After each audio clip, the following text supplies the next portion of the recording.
آج ہم کریں گے برسات کی بہاریں۔ یہ فیڈرل بورڈ کے SLOs کے مطابق اس کی تشریح ہے۔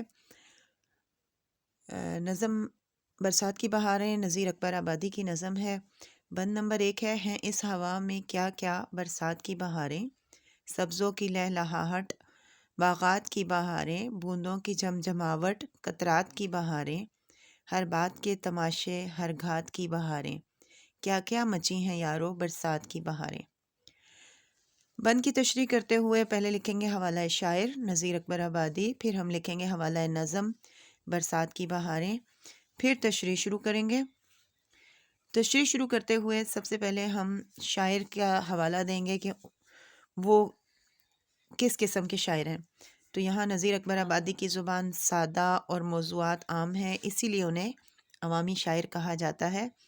وہ اپنی نظموں میں موسموں، تہواروں، مناظر فطرت، رسومات اور معاشرتی زندگی کے رنگا رنگ پہلوؤں کو پیش کرتے ہیں۔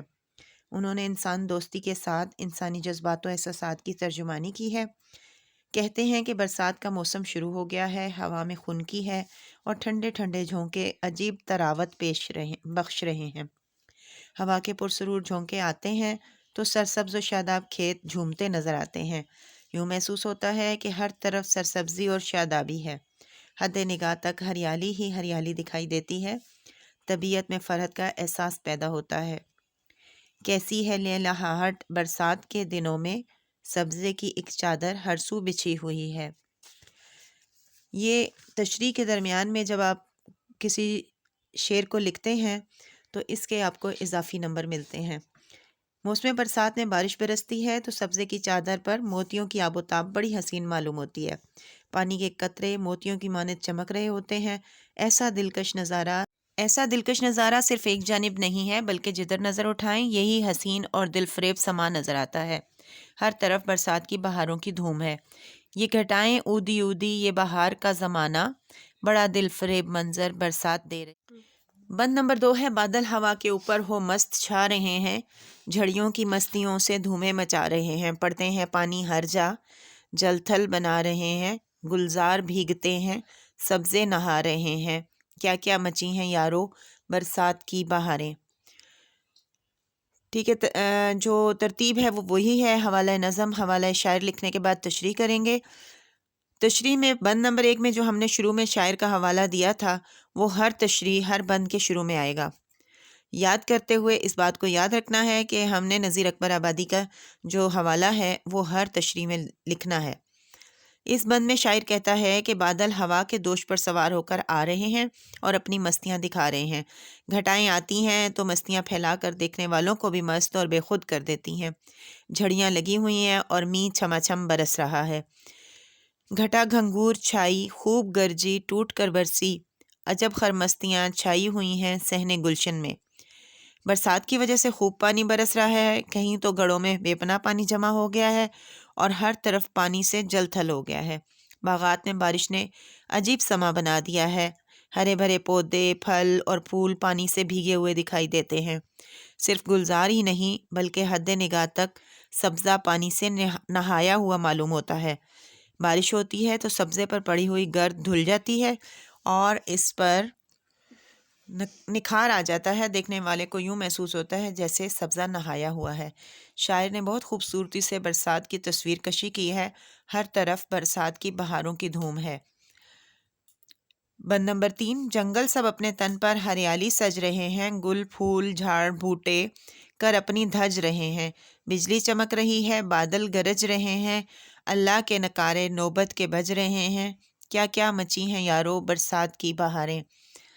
یہاں کیا کیا مچی ہیں یارو برسات کی بہاریں ہر بند کے آخر میں آ رہا ہے، اس لیے ہر تشریح کے آخر میں آئے گا کہ ہر طرف برسات کی بہاروں کی دھوم مچی ہوئی ہے۔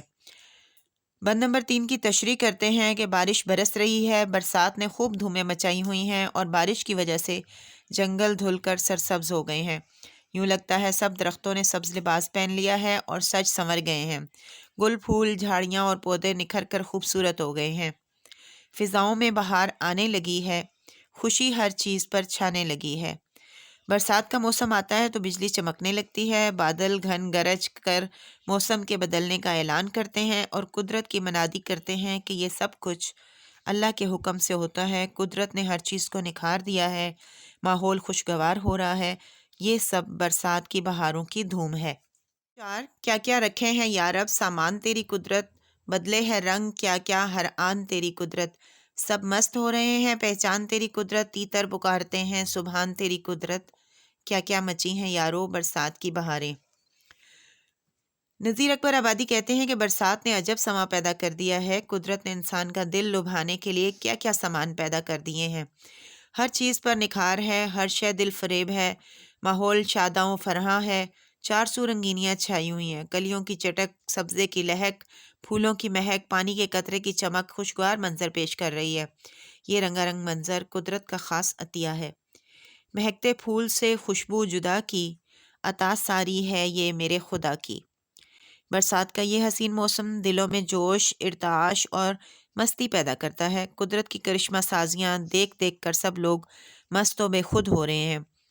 شاعر مزید یہ بتاتا ہے کہ انسانوں کی مستی اور دل فریبی تو ایک طرف، برسات کے حسین اور دل فریب مناظر سے لطف اٹھاتے ہوئے تیتر بھی حمد الہی میں مصروف ہو گئے ہیں۔ ان کی زبانوں پر بھی سبحان ربنا کی آوازیں بلند ہو رہی ہیں۔ زمین پہ ہر طرف یہ کیسی لہلہاہٹ ہے، چمن کی گود ہے سرسبز فیض باراں سے۔ شاعر کے کہنے کا مقصد یہ ہے کہ برسات کی بدولت انسان، چرند پرند سبھی نہال ہیں اور قدرت کی عنایات دیکھ دیکھ کر ثنا خوانی کر رہے ہیں، گویا ہر طرف برسات کی بہاروں کی دھوم مچی ہوئی ہے۔ بند نمبر 5 بولیں بییں بٹیریں، کمری پکارے کو کو، پی پی کرے پپیہا، بگلے پکاریں تو تو، کیا ہد ہدوں کی حق حق، کیا فاختوں کی ہو، سب رٹ رہے ہیں تجھ کو، کیا پنکھ کیا پکھیرو، کیا کیا مچی ہیں یارو برسات کی بہاریں۔ شاعر کہتا ہے کہ ہر طرف بادل ہی بادل ہیں، بارش نے سبزے کو دھو کر زمردی فرش کر دیا ہے۔ سبزہ اور شادابی دیکھ کر انسان تو خوش ہو رہا ہے، اس کے ساتھ ساتھ پرندے اپنی خوشکن آوازوں سے فضا میں سر بکھیر رہے ہیں۔ بٹیریں، کمری، پپیہا اور بگلے اپنی اپنی آوازوں میں اللہ سبحانہ وتعالیٰ کی قدرت بیان کر رہے ہیں۔ بقول میر انیس، وہ کمریوں کا چار طرف سرو کے ہجوم، کوکو کا شور، نالائے حق سرا کی دھوم، سبحان ربنا کی صدا تھی علی العموم، جاری تھے وہ جوان جو ان کی عبادت کے تھے رسوم۔ برسات کی خوبصورتی دیکھ کر ہدہد بھی حق حق کر کے اللہ کی ثنا کر رہے ہیں اور فاختہ کی ہو بھی اللہ کی شان بیان کر رہی ہے۔ سب پرندے اللہ کی شان بیان کر رہے ہیں کہ یہ اسی رب کی قدرت ہے جو ہر طرف برسات کی بہاروں کی دھوم مچی ہوئی۔ 6 کوئی پکارتا ہے لو یہ مکان ٹپکا، گرتی ہے چھت کی مٹی اور سائے بان ٹپکا، چھلنی ہوئی اٹاری کوٹھا ندان ٹپکا، باقی تھا ایک اسارا سو بھی وہ بھی آن ٹپکا، کیا کیا مچی ہیں یارو برسات کی بہاریں۔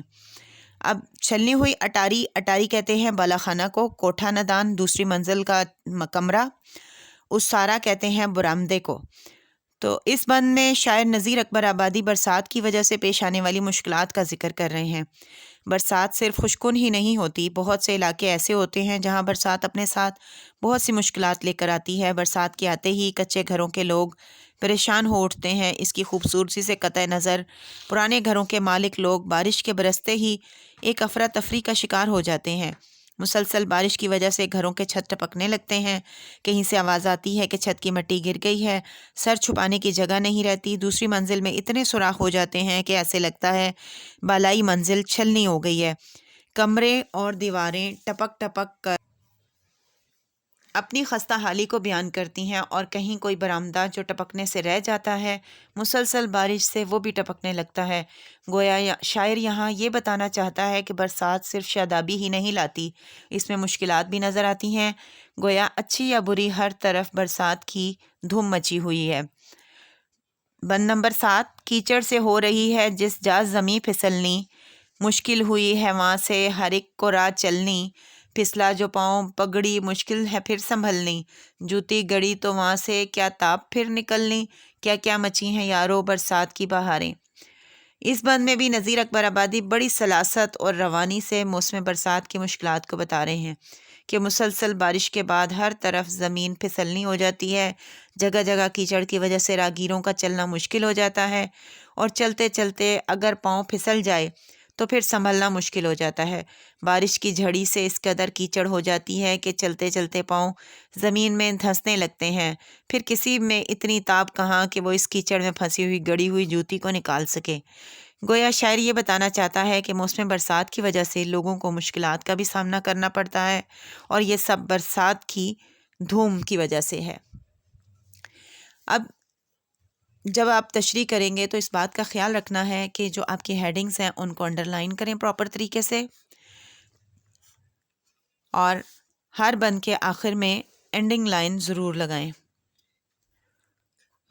جتنا آپ اس کی پریزنٹیشن اچھی رکھیں گے اتنی ہی آپ کی جو تشریح ہے آپ کو اچھے نمبر دلائے۔